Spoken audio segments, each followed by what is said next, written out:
இந்த வாரம் ஸ்மாக்டவுன் ஆரம்பிச்சோன்னா பேக் ஸ்டேஜில் டை டீம் உள்ள வர மாதிரி காமிப்பாங்க. அதுக்கப்புறம் யார் வருவான்னு கேட்டிங்கன்னா சோலோ சிக்கா அண்ட் ஜாக் எஃபெக்ட் யூஎஸ் சாம்பியன்ஷிப்போட உள்ள வருவார். அதுக்கப்புறம் வந்து ஜான் சீனா ரிங்குள்ள வருவார். ஜான் சீனா ரிங்குள்ள வரும்போது எப்போதும் போலவே பெல்ட்டை திருப்பி தான் போட்டு வருவார். அதுக்கப்புறம் லாஸ்ட் டைம் நவுன்ற மாதிரி வருவார். அதுக்கப்புறம் அனௌன்சரை கூட்டு ராவல் என்ன செஞ்சாரோ அதே போல் பேச வச்சார். அனௌன்சரை கூட்டு இன்ட்ரடியூஸ் கொடுக்க சொன்னார். நான் எப்படிப்பட்டவன், code of the John Cena real champion அப்படின்ற மாதிரிலாம் பேசுவார். ஜான் சீனா பேசினதுக்கப்புறம் ஜான் சீனாவை இன்ட்ரடியூஸ் பண்ணி பேசினதுக்கப்புறம் ஜான் சீனா மைக்கை வாங்கி பேசலான்னு பார்ப்பாரு.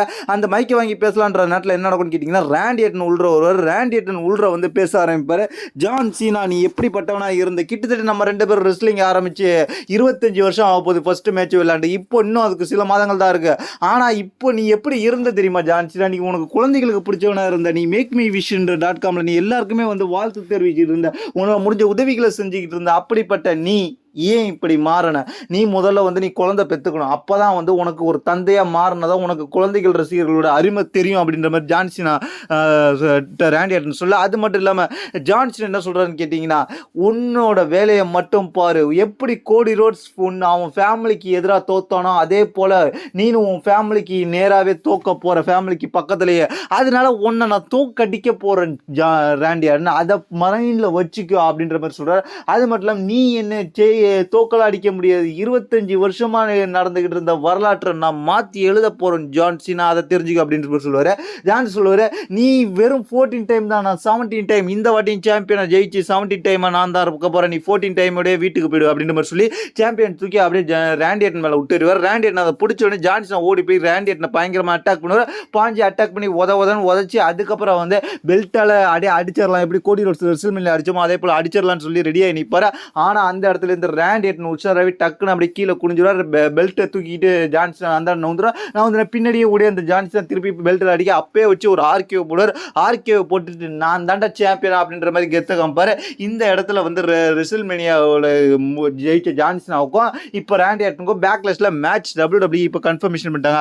அதுக்கப்புறம் NXT-லேருந்து ஒரு டாக் டீம் வந்து மெயின் ரோஸ்டருக்கு டெபியூட் ஆகிறாங்க.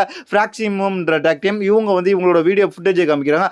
அதுக்கப்புறம் இவங்க வந்து லாஸ் கிராஸா டீமோட ஒரு மேட்ச் விளையாடுறாங்க. இந்த மேட்ச் வந்து நல்லா வந்துச்சு. இந்த மேட்ச்ல வந்து இவங்களோட ஃபர்ஸ்ட் டெபியூட் மேட்ச் மெயின் ரோஸ்டர்ன்றதுனால இவங்கள தான் ஜெயிக்க வைக்க போறாங்கன்ற ரிசல்ட் எல்லாருக்குமே தெரிஞ்சு அந்த ரிசல்ட் படி தான் இவங்க தான் ஜெயிச்சாங்க. ஃப்ராக்சிமம் NXT-லேருந்து வந்த டீம் பர்ஃபார்மன்ஸ் நல்லா இருக்கும். NXT-ல இவங்களோட பர்ஃபார்மன்ஸ் டாக் டீம்ல கொஞ்சம் நல்லா தான் இருந்துச்சு. அந்த டாக் டீம்ல நல்ல பர்ஃபார்மன்ஸ் பண்ணதுக்காக தான் இப்போ மெயின் ரோஸ்டர்ல இவங்களுக்கு இடம் கிடைச்சிருக்குன்றதை ஞாபகம் வச்சிங்க.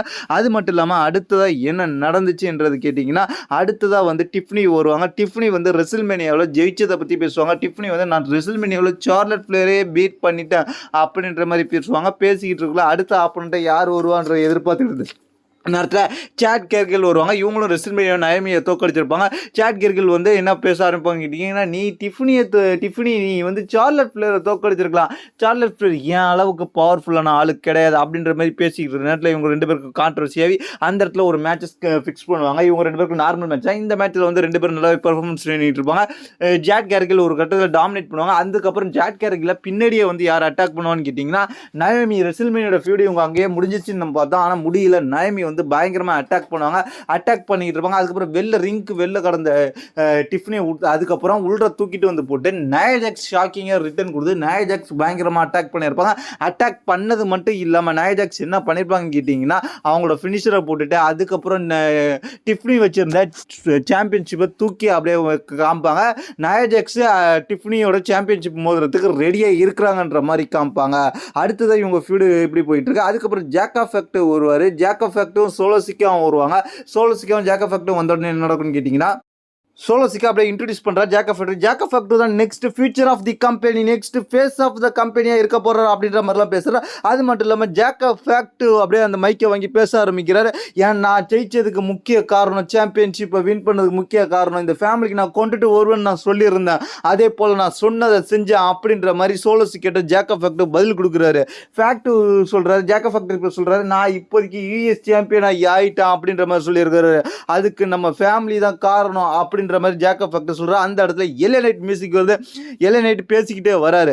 என்ன நீ ரெசில்மேனியா ஜெயிச்சிட்டதுனால நீ என்னோட சாம்பியன்ஷிப்பை ஜெயிச்சிட்ட, நான் மீண்டும் உன் கூட என்னோட சாம்பியன்ஷிப்பை எடுக்க போகிறேன் அப்படின்ற மாதிரி சொல்லுவார். அந்த நேரத்தில் வந்து ட்ரீம் மேக்கர் வந்த உடனே என்ன நடக்கும்னு கேட்டிங்கன்னா, எல்ஏ நைட் பார்த்தீங்கன்னா டாப் ஆஃப் த கார்னரில் போய் படுத்து கிடப்பார். அப்படியே படுத்துக்கிட்டு நக்கல் பண்ணிக்கிட்டு இருப்பாரு. அதுக்கப்புறம் ட்ரீம் மேக்கர் பேசிக்கிட்டே வருவார். இவங்களோட ஃபீல்டு வந்து ரெசில்மேனியாவுக்கு முன்னாடியே உருவாயிருச்சு. எல்ஏ நைட்டுக்கும் ட்ரீம் மேக்கருக்கும் அந்த ஃபீல்டு அடுத்த கட்டமாக கொண்டு போகிறதுக்கு தான் இங்கே பேச வருவார் ட்ரீம் மேக்கர். நான் ஒன்றும் சும்மா இல்லை, ரெசில்மேனியாவில் டேமியன் பிரைஸ் கூட ஒரு பயங்கரமான மேட்ச்சில் ஜெயிச்சிருக்கிறேன். ஜெயிச்சதுக்கப்புறம் ஜான்சினா கூட போகலாம்னு பார்த்தா ஜான்சினாவுக்கும் ஆர்டனுக்கும் மேட்ச் ஆயிடுச்சு. இப்போது எனக்கு ஒரு பெரிய மேட்ச் வேணும். அந்த மேட்ச் நான் ஜேக்கப் ஃபேக்டர் ஒன்று நான் சவால் பண்ணுறேன், உன் கூட நான் மோத ஆசைப்படுறேன் அப்படின்ற மாதிரி சொன்னேன். லிக்கிட் ஆர்ட்ஸ் வந்து ட்ரீம் மேக்கர் வர்சஸ் எல்ஏ நைட் இவங்க ஜெயிக்கிறவங்க மோதுறாங்கன்ற மாதிரி கன்ஃபார்ம் பண்ணுவார். அதுக்கப்புறம் உமன்ஸ் யூஎஸ் சாம்பியன்ஷிப் மேட்ச் நடக்கும். இந்த women's US championship Chelsea Green versus Zelina வெகன்ஸ். இந்த மேட்சில் செலினா வெகன் ஷாக்கிங்காக வின் பண்ணி ஃபர்ஸ்ட் எவர் சிங்கிள்ஸ் சாம்பியனை வின் பண்ணியிருக்கிறாங்க. இவங்க உமன் சாம்பியனை யூஎஸ் சாம்பியன் ஜெயிச்சு செலிப்ரேஷன் பண்ணி என்ஜாய் பண்ணிக்கிட்டே போவாங்க. ஸ்மாக் டவுனில் இவங்க சாம்பியன் ஆகிட்டாங்க. அதுக்கப்புறம் என்ன நடக்குன்னு கேட்டிங்கன்னா, பேக் ஸ்டேஜில் என்ன நடக்குன்னு கேட்டிங்கன்னா, ஒரு கிஃப்ட்டை கொண்டு வந்து, ஒரு மிஸ்ட்ரியான கிஃப்ட்டை கொண்டு வந்து, கோல்டு செயினை கொண்டு வந்து மிஸ் வந்து இவருக்கு கொடுப்பாரு, கேரமலா கைஸ்க்கு. அதுக்கப்புறம் என்ன நடக்கும்னு கேட்டிங்கன்னா, ரிங்குல வந்து மிஸ் வந்து தன்னோட புகழை பற்றி பேசிக்கிட்டு இருந்த மிஸ் அதுக்கப்புறம் வந்து ஷாக்கிங்காக அலிஸ்டர் பிளாக் வரா. ஷாக்கிங்லாம் கிடையாது, ஏற்கனவே கன்ஃபார்ம் பண்ணப்பட்டது தான். அலிஸ்டர் பிளாக் வர. அலிஸ்டர் பிளாக் வந்த உடனே என்ன செய்கிறாருன்னு கேட்டிங்கன்னா, மிஸ்ஸை தான் போட்டு அடிக்கிறார். மிஸ்ஸை போட்டு ஒரு பிளாக் மேட்ச் கிக்கை விட்டுட்டு மிஸ்ஸுக்கு பக்கத்தில் உட்காந்துருக்காரு. இந்த செக்மெண்ட் இங்கே முடியுது. அதுக்கப்புறம் பெடிகே பிளேயர் ரெசில்மேனியா மேட்சை பற்றி பேக் ஸ்டேஜ் என்ட்ரி கொடுக்குறாங்க. கையில் ஒரு அடிபட்டிருக்கு அப்படின்ற காமிக்கிறாங்க. அதுக்கப்புறம் என்ன நடக்குன்னு கேட்டிங்கன்னா, dream maker versus எல்ஏ night match. இந்த மேட்சை ஜெயிக்கிறவங்க யூஎஸ் சாம்பியன்ஷிப் மோதலான்ற மாதிரி கன்ஃபார்ம் பண்ணியிருப்பாங்க. இந்த மேட்சுக்காக வரும். இந்த மேட்ச்சில் வந்து இடையில என்ன நடக்குன்னா, டேமியன் பிரைஸ் உள்ள வந்து ட்ரீம் மேக்கர் அட்டாக் பண்ண ஆரம்பிச்சிருவார். ஏன்னா ஏற்கனவே ட்ரீம் மேக்கர் தோக்கடிச்சாருன்னு சொல்லுவார். அதுக்கப்புறம் கடுப்பான டேமியன் பிரைஸ் என்ன பண்ணுவான்னு கேட்டிங்கன்னா, ட்ரீம் மேக்கர் அப்படியே கழுத்தை பிடிச்சி சோக்ஸ்லாம் போட்டு கமெண்ட் டேபிள் உடச்சி விட்ருவார். அதுக்கப்புறம் வந்து கடுப்பான எல்ஏ நைட் ஏன் இப்படி பண்ணுனா, எனக்கு அவனுக்கு முக்கியமான மேட்ச், இந்த மேட்ச்சில் நான் தோக்கடிச்சிருப்பான் அப்படின்ற மாதிரி கேட்டுக்கிட்டு இருப்பார். அந்த இடத்துல உள்ள ரிங்குல இருந்து சூசைட் டைவ் பண்ணுவார் ஜேக்கப் ஃபேக்டர் போட்டு ரெண்டு பேரும் அடிக்க ஆரம்பிச்சிருவார். யாருன்னு கேட்டிங்கன்னா, டேமியன் பிரைஸ்டையும் அதுக்கப்புறம் எல்ஏ நைட்டையும் போட்டு பயங்கரமாக அட்டாக் பண்ணுவார். டேமியன் பிரைஸ்ட்டை பிடிச்சி பேரிகேட்டில் அந்த ரிங் கார்னரில் போட்டு தள்ளி விடுவார். அதுக்கப்புறம் என்ன நடக்கும்னு கேட்டிங்கன்னா, எல்ஏ நைட்டை பிடிச்சி அதுக்கப்புறம் ஜேக்கப் ஃபேக்டர் அந்த ஸ்டீல் ஸ்டெப்ஸில் தள்ளி விடுவார்.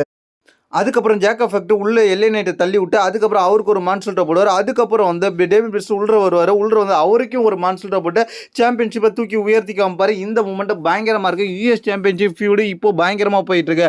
அதுக்கப்புறம் பேக் ஸ்டேஜில் என்ன நடக்கும்னு கேட்டிங்கன்னா, ஜான்சினா போயிட்டு இருப்பார். ஜான்சினா கூப்பிட்டு ஜான்சினா ஷாக்கிங்காக இப்போ பார் கார் பார்க்கிங்கில் அந்த இடத்துல ஆட்ருத்து இருப்பார். ஆட்ருத்து வந்து ஜான்சினாவை பார்த்து பேச ஆரம்பிப்பார். ஜான்சினா வந்து ஒன்று எனக்கு இப்போ பிடிச்சிருக்கு அப்படின்ற மாதிரி சொல்லியிருப்பார். அதுக்கப்புறம் யூஸோ வருவார்.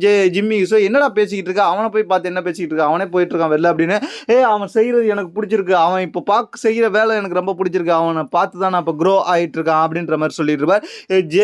ஜிம்மி யூஸோக்கு என்ன நடக்குன்றதே புரியாமல் பார்த்துக்கிட்டு இருப்பார். அடுத்தபடியாக மெயின் இவெண்ட் மேட்ச் வந்துடும். மெயின் இவெண்ட் மேட்ச் என்ன மேட்ச்னு கேட்டிங்கன்னா, ஒரு டாக் டீம் சாம்பியன்ஷிப் மேட்ச். இந்த மேட்ச் டிஎல்சி மேட்ச். இந்த மேட்ச் டிஎல்சி மேட்ச்சில் யாருக்குன்னு கேட்டிங்கன்னா, டாக் டீம் சாம்பியன்ஷிப் வச்சிருக்க ஸ்ட்ரீட் ப்ராஃபிட் வர்சஸ் டை team versus motor city machine guns. இந்த மேட்ச்சில் ஒவ்வொருத்தவங்களும் தரமான பர்ஃபார்மன்ஸ் கொடுத்தாங்க.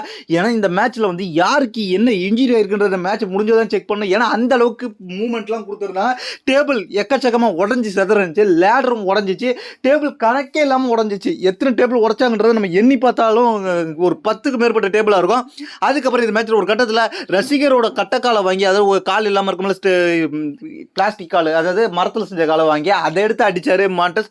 அதுக்கப்புறம் என்னன்னு டாப் ஆஃப் த ரோப்பில் இருந்து டைவ் அடிச்சு டேபிளை உடைக்கிறது. அதுக்கப்புறம் ஜானி கெர்காங்கோ வந்து டேபிளை உடைக்கிறது. அதுக்கப்புறம் வந்து டொமஸோ சாம்பா லேட்டரை உடைக்கிறது. இந்த மூமெண்ட்லாம் பயங்கரமாக இருந்துச்சு. இந்த இதில் மேட்சை பார்த்தீங்கன்னா உண்மையிலே தரமான மேட்ச் என்ன பொறுத்த வரைக்கும் நான் பார்த்ததுலேயே one of the best match. அதுக்கப்புறம் விண்டேஜ் மூமெண்ட்டை கிரியேட் பண்ணும் விதமாக எஜ்ஜி எப்படி ஜெஃப் கார்டிக்கு ஸ்பியர் போடுவார் டாப் ஆஃப் த லேடர்லேருந்து, அதே மாதிரி இவங்களும் ஸ்பியர் போடுறதை கிரியேட் பண்ணாங்க. Tommaso Ciampa top of the ரோப்பில் தொங்கிக்கிட்டு இருக்காரு. கீழே பார்த்தா டை டீம் காலை பிடிச்சிக்கிட்டு இருக்காங்க. அவரால் ஒன்றுமே செய்ய முடியல. ஆனால் அந்த இடத்துல ஸ்ட்ரீட் ப்ராஃபிட் சேர்ந்தவர் மேலே நிற்கிறது. அப்படியே லேடர் டாப் ஆஃப் த லேடர்லேருந்து ஸ்பியர் போடுறாரு. விண்டேஜ் மூமெண்ட்டை கிரியேட் பண்ணார். ஆனால் கீழே ஒரு டேபிள் இருக்குது, அந்த கேபிளையும் உடைக்கிறாங்க. பயங்கரமான மூமெண்ட்டாக இருந்துச்சு. அதுக்கப்புறம் ஒரு கட்டத்தில் என்ன நடக்குதுன்னு கேட்டிங்கன்னா, 3 பேருமே மேலே ஏறிக்கிறாங்க. 3 பேருமே யாருன்னு கேட்டிங்கன்னா, 3 டீமே சேர்ந்தவங்க மேலே ஏறிக்கிறாங்க. ஃபஸ்ட்டு வந்து ஜானி கெர்காங்கோ ஏறாரு. அதுக்கப்புறம் மோட்டார் சிட்டி மிஷின் கன் ஏறாங்க. கீழே இருந்து ஸ்ட்ரீட் ப்ராஃபிட் மெம்பர்ஸ் அவரும் வர உள்ள வந்து 3 பேரையும் மாறி அடிச்சுக்கிறாங்க. அதுக்கப்புறம் அவங்க 2 பேரையும் அடிச்சு வெளில தள்ளிட்டு கீழே தள்ளிட்டு அந்த டாக் டீம் சாம்பியனை ரீட்டைன் பண்ணிட்டு போறார். யாருன்னு கேட்டீங்கன்னா, ஸ்ட்ரீட் ப்ராஃபிட் டீம். வேற லெவல் மூமெண்டா இருந்துச்சு. இதுதான் இந்த ஸ்மாக் டவுன் நடந்துச்சு. இதை பத்தி உங்களுடைய கருத்து கீழே கமெண்ட்ஸ் பண்ணுங்க.